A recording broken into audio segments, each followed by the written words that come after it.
Bonjour, on parle de la notation fonctionnelle. Notation fonctionnelle qui est en lien avec les fonctions. On va principalement parler de la forme d'écriture de la règle d'une fonction. Donc si je commence avec une règle standard, classique, qu'on va voir assez fréquemment dans vos cours, y est égal à 4x. Donc on associe à la variable dépendante y une variable indépendante x. Donc ça, vous savez quoi faire avec ça. Si x si x est égal à 3, y va être égal à 4 fois x.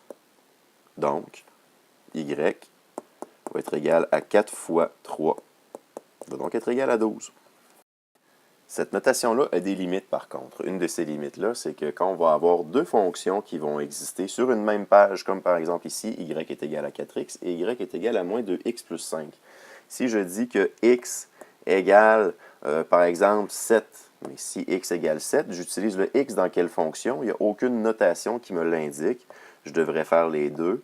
Donc, à la fois dans x, y est égal à 4x, et dans y est égal à moins 2x plus 5.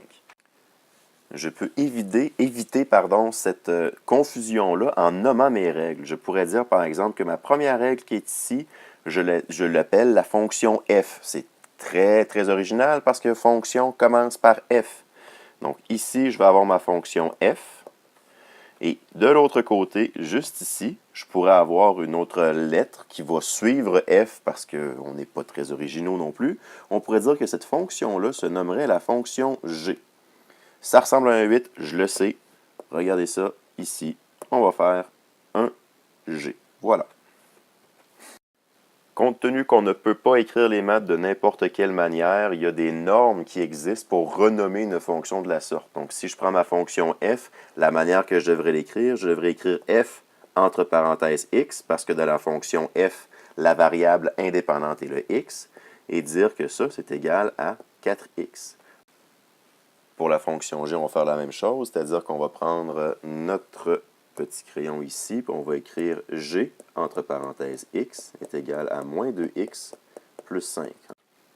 Alors, ce que je vais faire pour calculer la valeur de x égale 7 dans la bonne fonction, c'est que je vais premièrement spécifier de quelle fonction je parle, par exemple de la fonction f, et je vais spécifier directement entre les parenthèses ici pour quelle valeur de x je veux calculer. Dans le cas qu'on avait ici, c'était pour 7. Donc f de 7, pour trouver la valeur de ça, il faudrait que je fasse 4 fois, je remplace le x par 7. 4 fois 7 va être égal à 28. J'espère que je ne me trompe pas, j'aurais l'air un peu fou. Si on continue l'exemple avec la fonction g, donc j'identifie de quelle fonction je parle, je donne une valeur à x qui pourrait être encore une fois 7. Je pourrais donc calculer moins 2 fois 7 plus 5. La manière de calculer ça, moins 2 fois 7 va faire moins 14. Moins 14 plus 5 va me faire moins 9. Vous avez dans votre cahier de notes des exercices qui sont à la page 7 sur justement cette notation-là, donc bonne pratique!